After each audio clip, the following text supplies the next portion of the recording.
Hi, my name is Captain Brian Healy. I worked with the Inotech Aviation and Canada Centre for Remote Sensing for something in excess of 30 odd years. Flew the Convair for 31 years.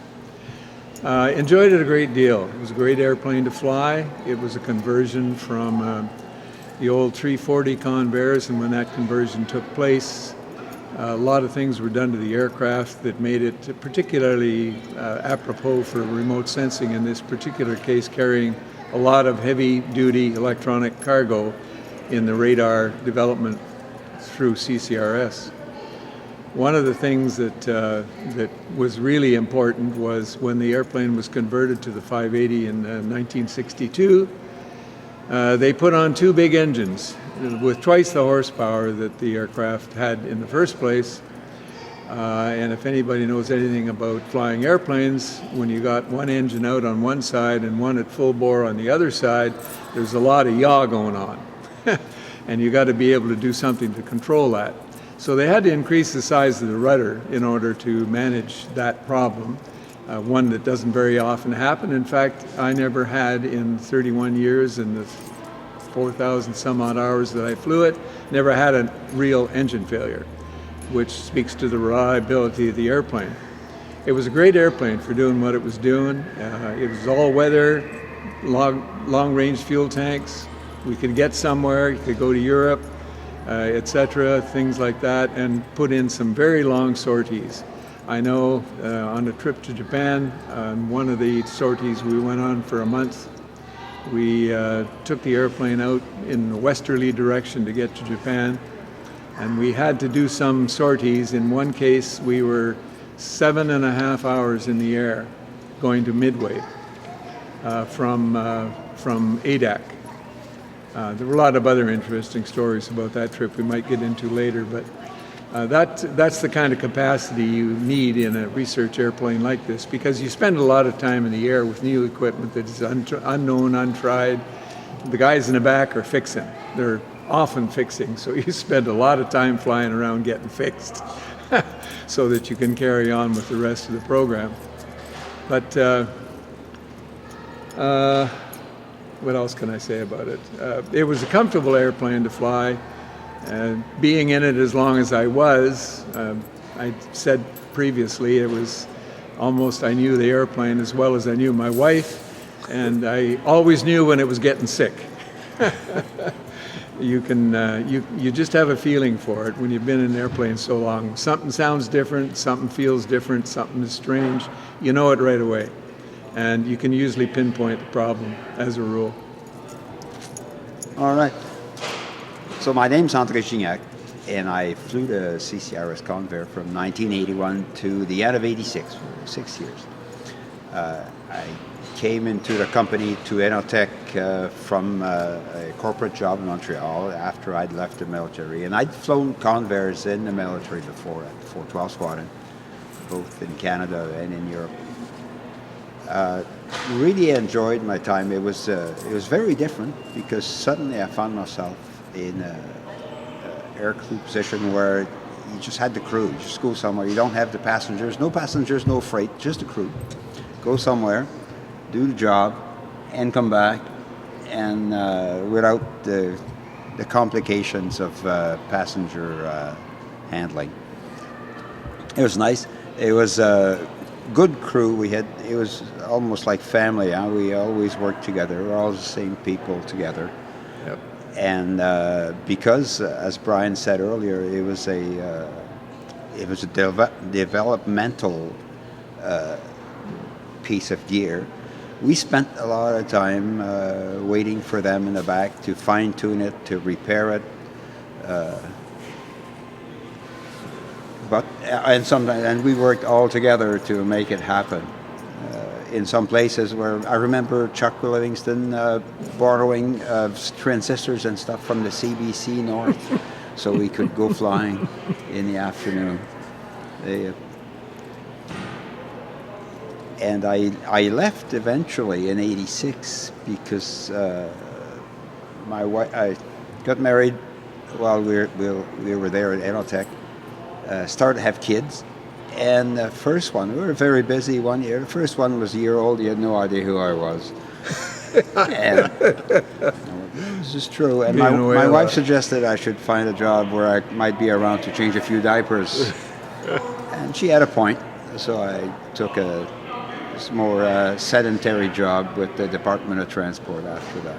But I always remember very well my time at CCRS with the Convair. It was a super employment. Super stuff. Yeah. Okay, I'm Bob Hawkins. I was a research scientist at the Canada Centre for Remote Sensing, and I came as a postdoc to CCRS in 1978. And I really didn't appreciate what I had walked into because we just got this wonderful aircraft. It had just been refitted. Brian and a whole host of professional pilots were there to service us. We had an exciting time because we were cutting new ground. And I had no sense of that. I just worked with a bunch of guys that were enthusiastic beyond means.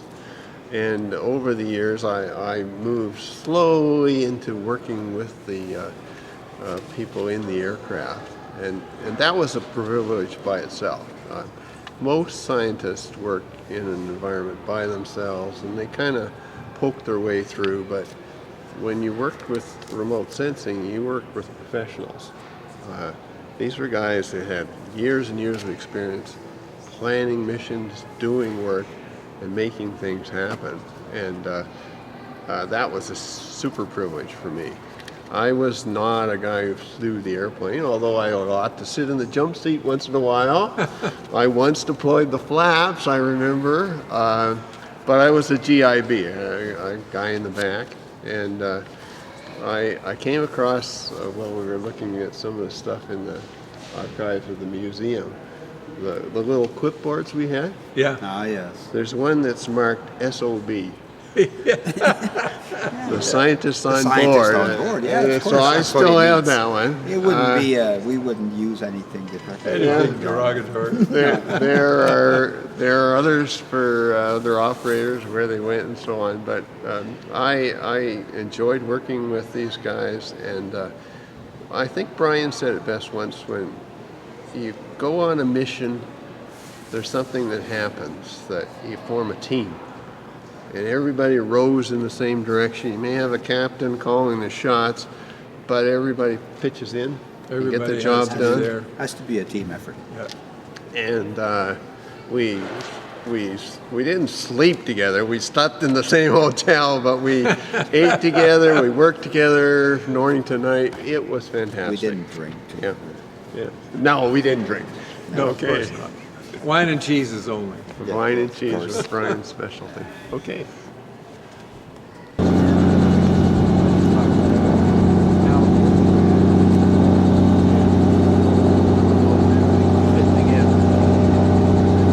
Only me, myself, Right? or an aircraft that's 63 years old. That's not me. That's from 53. Yeah, It was built. Well, flights were long, so you don't get that many cycles. Yeah. You get lots of hours, but you don't get a lot of cycles. You were on a fifth, right? That's There you go. amazing. Don't forget, in its previous lifetime, it was a corporate aircraft that may go out once every 2 weeks with the president Right. of Johnson and Johnson. Right. And yeah, they'll go a long way. They bought this airplane, and Johnson and Johnson had the big tanks installed, right down to the keel. Yeah. 20,000 pounds of fuel. You're good for 10 hours. But can you imagine how far you can go? With the old man, with the Yeah. president of the company. Yeah, and they'd have, what, 5 or 6 people on board or Yeah, something. that's Yeah. Or a dozen max. Yeah, and for they're sure. so they're not payload limited. They can go with full fuel and go all the way to South America. And I think they did. That airplane has a special authority to go in and out of La Paz. Believe me. Oh, yeah?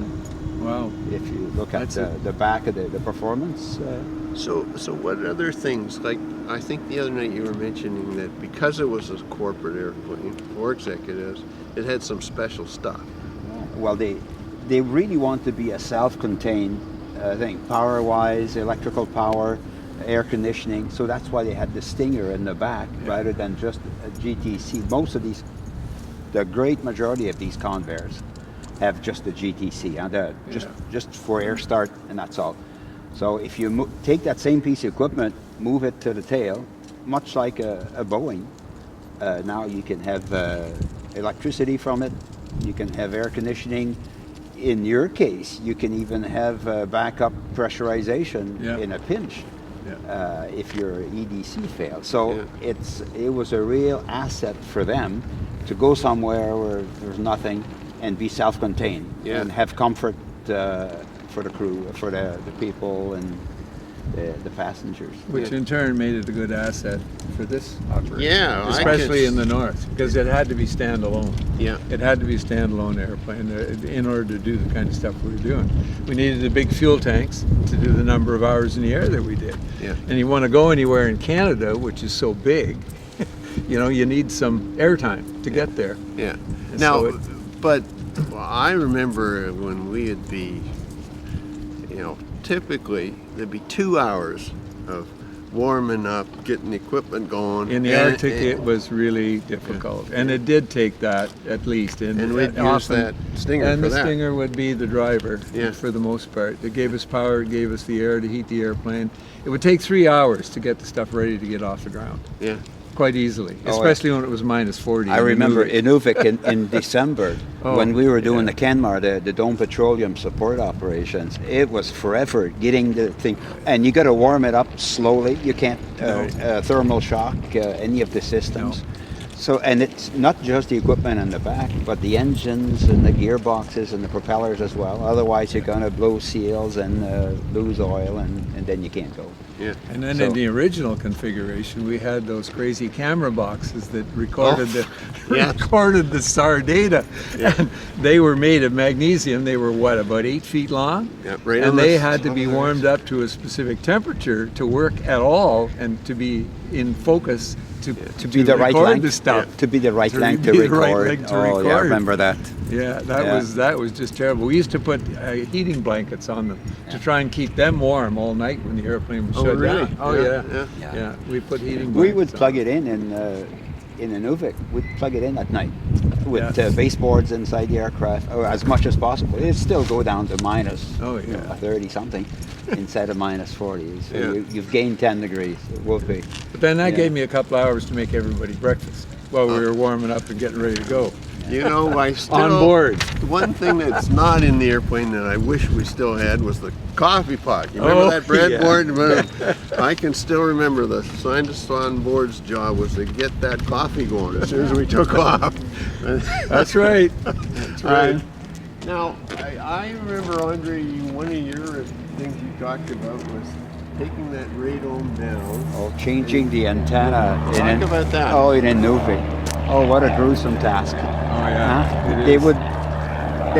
We would. You'd be outside, no hanger. Oh yeah, no. No, You're no, on the no ramp, hangers. and it's minus something with a terrible wind direct from Siberia, and you've got to drop the antenna, drop the radome to change the antenna, and So the skirts come off, Skirts and come then up. they flip up. well and then before that, Yeah. they would build a tent over the back of the airplane Yep. and install a couple heaters. Herman Nelsons. Herman Nelsons to put a bit of heat in there, but God help you if you drop anything on the ground because you're working. It's tiny stuff, so you can't don't wear have gloves. You're not wearing gloves, okay? It's all tiny stuff, and you're working very gingerly with very expensive equipment. If you drop something on the ground and you go to reach for it, this hurts. I mean, it's terrible. And everybody's there. Yes. Oh, yeah. Everybody's It's, there. everybody's The there pilots, helping. ground crew. It's not just the technicians; Yeah. it's everybody's working on Everybody's this. working on it. Yeah. And that was the interesting part about that. We had to change antennas quite often, as you know, because we had L, C, and X band at one point. Yeah. We could only carry 2 antennas, and that was a mod that occurred later. We originally could only put 1 in there. Yeah. And finally we got 2, but every time we wanted the third one, we'd have to take one off and put the other one on. Yeah. Yeah. it was quite a chore, especially in the Arctic. It was awful up there. Well, it was development work, and they were still feeling their way about trying to decide what That's the right. final configuration was going to be. Now that's pretty low. That might be 3 feet or something from the ground. Yeah. What, about that. what feet, happens yeah, 4 feet. when Well, when there you were- take off and land? Is that an issue? Well, it can be. There are restrictions on the airplane. You can't operate the airplane in its full normal envelope because you could strike the antenna on the ground on landing and takeoff in certain flap configurations. But when we did the mod for the military Aurora radar system, we put a bigger radome on it Yeah. that dropped it down another 8 inches. 8 Now more. we had done a test flight program with that radome initially to prove what we could or could not do in terms of flap positioning on takeoff. And so on. and that's the one that took away the 5 flap departures. Yes, Yes. that's right. Yeah. And 10 as And well. 10s. But when we dropped the other radome down further, it was even worse, supposedly. Yeah. So I did a test flight program to prove that there was going to be no problem with this radome. Yeah. And it worked fine, and we never got anywhere near close to the ground. We still had the same flap restrictions because it becomes an STC, and you can't change that. Yeah. But there was no problem with the extra 8 inches on the radome at all because the airplane starts lifting off far sooner than you get the full pitch up on it. Oh, okay. So you're Off up the off ground. the oleos and you're Yeah. getting off the ground. So never came close. Yeah. What about now the second antenna above there? What's that one for? I don't know. That wasn't there in my days. That's after I departed. After The 84, canoe. That's eh? your canoe. That's the 86. interferometric. Yeah, so there are 2 System. antennas. The main one is the one that we used for years and years. Yep. First had the IRM radar in it. IRM and, radar. Then we decided to do work on interferometry, which involved 2 antennas. The bottom was active and the top passive. Passive, antenna.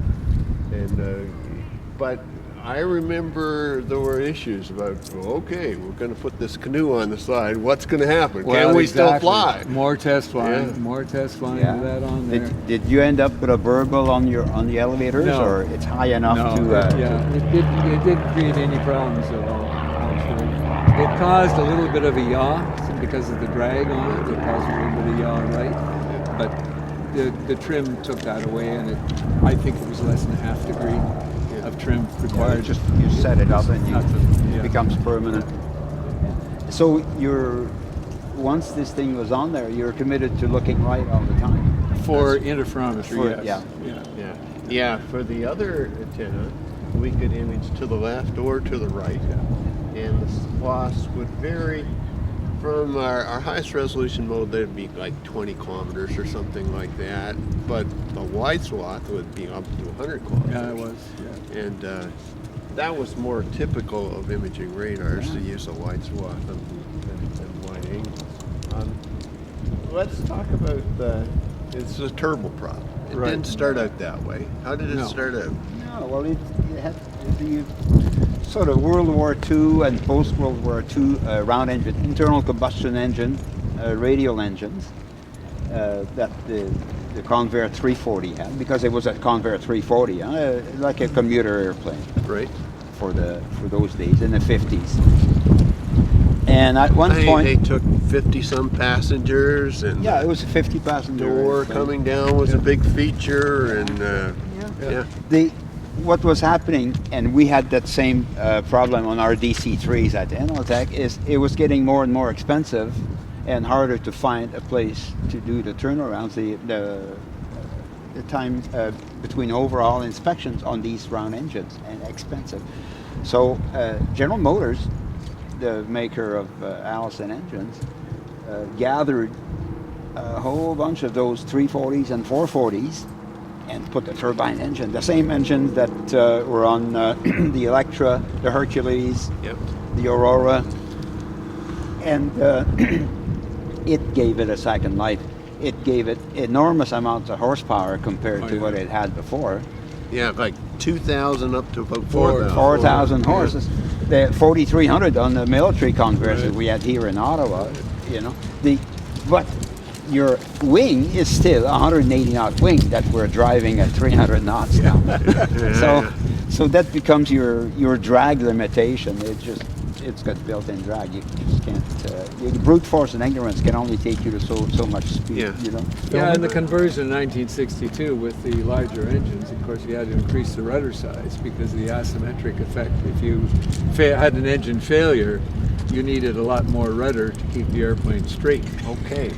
And that was one of the things that was done in the conversion, as well as because the weight was increased to 50 at that time, 54,000 pounds, I believe. Yeah. They increased the gear strength. They had to change the gear, and then of course we got recertified 58-156 so that we could carry fuel. But in the installation of the SAR system, we lost about 2,300 pounds in terms of capability, because that was what all that equipment in there weighed. It was a lot of weight. Literally a ton of SAR stuff. Which is, it's a sliding scale, so you can use fuel or you can use payload, but at one point. So I think Bill told me there was 13 more square feet of rudder on there. It's probably for about the 580. Yeah. Probably about right. But you can imagine, when you have an engine failure on takeoff, you need every ounce of rudder you've got. You're right on the floor. Really. Trying to hold on to the airplane. Keep with it the both one side up. Keep it right side up. Okay, because it wants to twist. Oh Well, yeah, it'll just yaw like Yeah, crazy. yeah. Okay. What we say, the yaw will advance the wing, which will then get more lift. As it gets more lift, it'll turn. Oh upside yeah, down. it's one of those things that goes out of control. Yeah, exactly. So that's why when you take one of these things off, it's a large enough airplane that has performance, designated performance. You cannot take off below a certain speed, which is your minimum control speed. Yeah. If you lose one, everything is predicated on should you have a power failure on one side. So it has auto feather. The engine will, the propeller will feather itself to minimize drag. And then if you've done your sums right, you go, as you said, full rudder, but that'll keep you going straight. If you're at the right speed, at the right weight. Yeah. If you're below that, You're not going to make not it. going to work out so well. I had no appreciation why you needed more rudder until now. Yeah, that makes a lot of That's sense. right. Yeah. Well, when you go from 2,000 to 4,000 horses, you got to do something with the tail. Yeah. Lumping along in the summer. And I think part of it was when you were doing SAR stuff, the focus was on the other operator. And I was just, somebody supervised. Not enough small way, to keep busy. Yeah, but when you're with the SCAT, you're looking up and down. You're busy. But not only that, we were in France. We were going out to looking for turbulent days, windy days.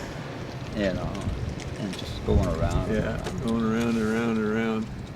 The moisture stays in. The moisture stays in and runs down inside. It literally rots the skin. We had to replace pieces of skin on both sides because it was perforated. It was actually perforated through into the fuselage, and you're pressurized. So now it's the ice shield has become your pressure roll, and that ain't good. But it's still better than Paul Wells up NRC's airplane. Oh. The Ford can had leaked and they hadn't done anything about it. Yeah, and that's very corrosive. So they had to resheet the whole side of the airplane underneath there when they bought it. Yeah. What's Larry Standish's name doing on there? Oh, Fuck all to do with names. yeah, he was just there helping in the end when we were trying to stick it home. Right? That all of that Ian doing. So I would like to have a real plaque that has everybody that had something to do with it on there. But he probably knew better than you and I what will get approved and what wouldn't. Well, I suppose, yeah. You have screens and everything, keep the birds out. That's good. Yeah, they did a pretty good job of. They know from experience from some of the other birds they've had it. Of course, yeah. No drip. No. Well, there's probably no fuel in it. Period. No oil. No nothing. I wouldn't Yeah. think. Did they change? They stole our props. No, the paint job is new, but those are the same props. Well, look at that. That's Ian, not. Ian and Larry. Yeah. What?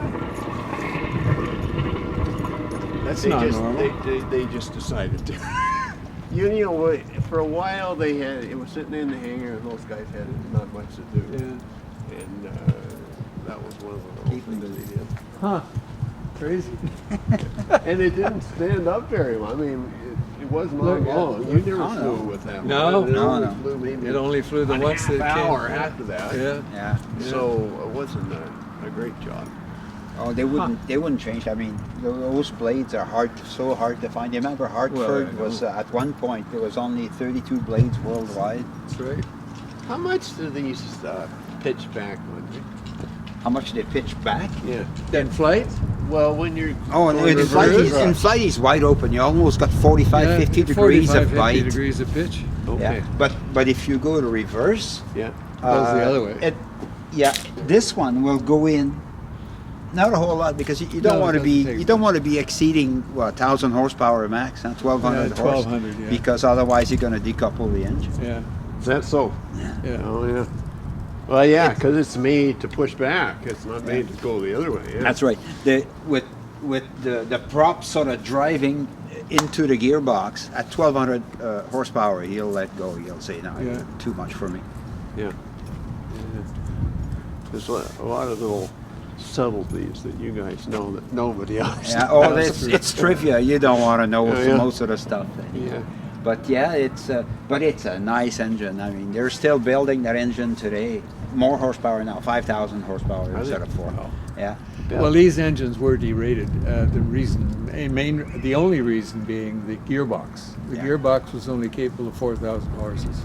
Okay. The engine could put out more than that. Yeah.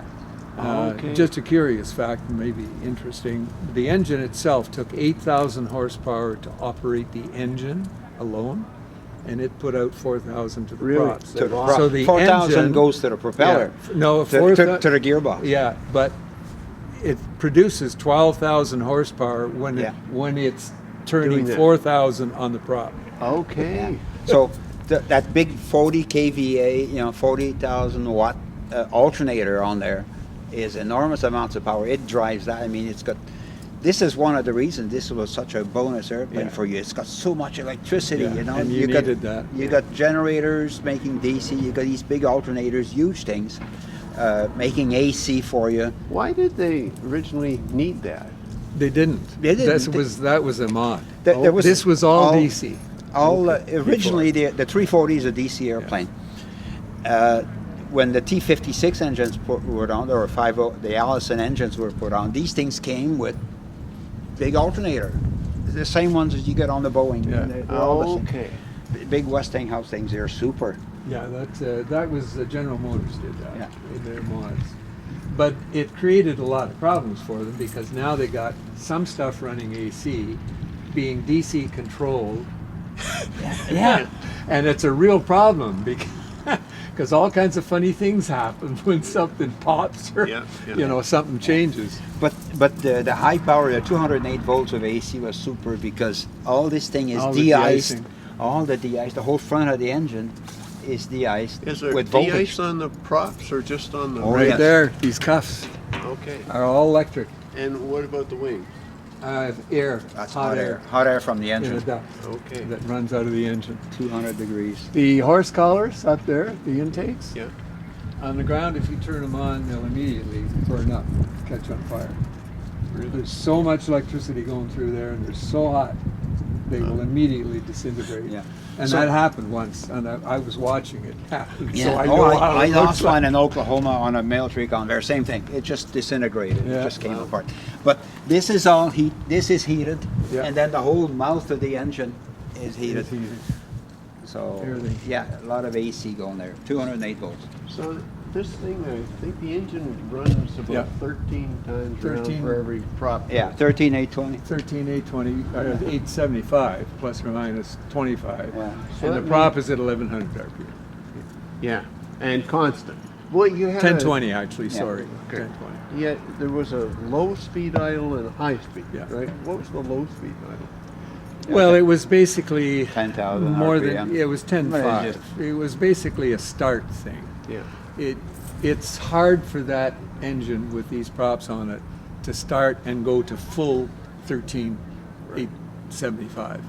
It's very difficult. So they had two-stage start system where it came up to 10.5, warmed up, got sorted out, and then you upshifted for your taxiing and takeoff and all the rest. Right. Well,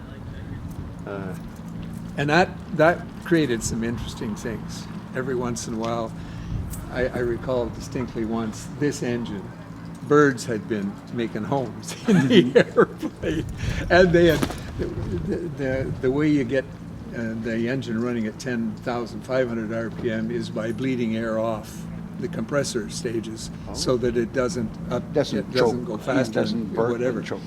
So when that bleed valve is open, it's drawing very, very hot air off and it's dumping it out in the cell vents on the right side here. There's a big hole. There's a hole that's now been plugged. Yeah, it's been plugged. It's further up top. Yeah. But anyway, starting the left engine one day, and things are kind of looking funny, and the temperatures aren't looking right, and all of a sudden there's this big poof. And this bird nest comes flying out of the bleed valve chamber there, on fire. on fire. On fire. Oh, yeah. Well, the same thing happened once with the Stinger. Same thing. This was when we were in Environment Canada. We're sitting there in the summer, dry grass everywhere behind us, and we're sitting there with the tail hanging over the grass on the apron. I start the Stinger up, same thing. There was a bird's nest in there, and the Stinger wasn't starting. All of a sudden, big poof! Of course, I didn't see that. I saw this one, but I couldn't see that in the back. Yeah. But anyway, the big poof, and this bird's nest goes flying out on fire, sets all the grass on fire. Behind it. Oh, jeez. Yeah, it was too hilarious. In an Uvik in the dark.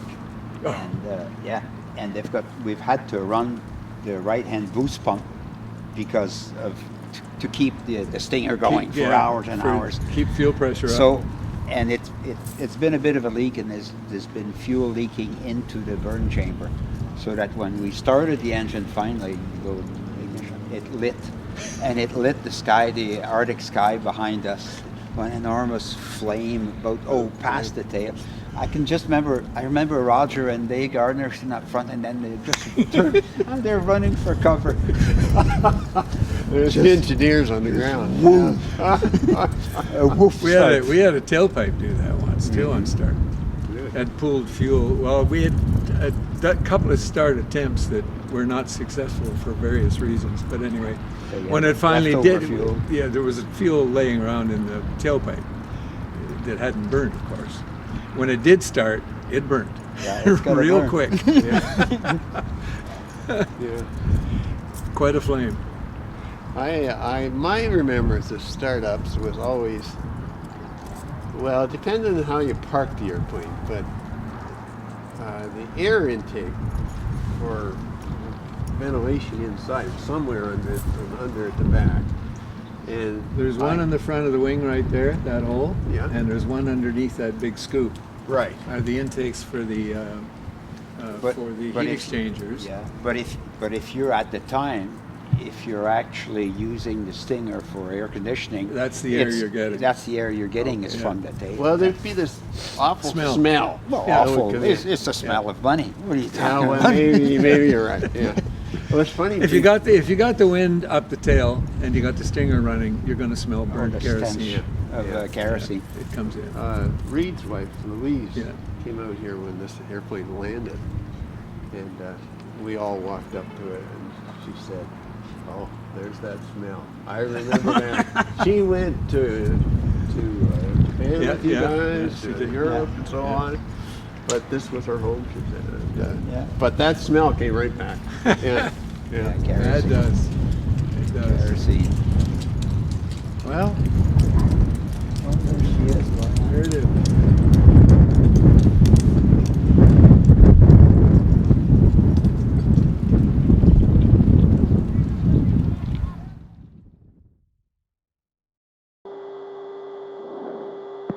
Ground Westjet 224, Echo for 22.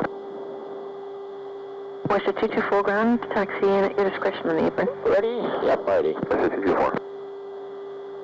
Selected. Turning. Started. Well, test power section's good. Gearbox. I guess we got a gate change for 26 for Westjet 224. For Westjet 224. That's good. Save a lot off. I guess we got a gate change for 26 for Westjet 224. For Westjet 224. That's good. Save a lot off.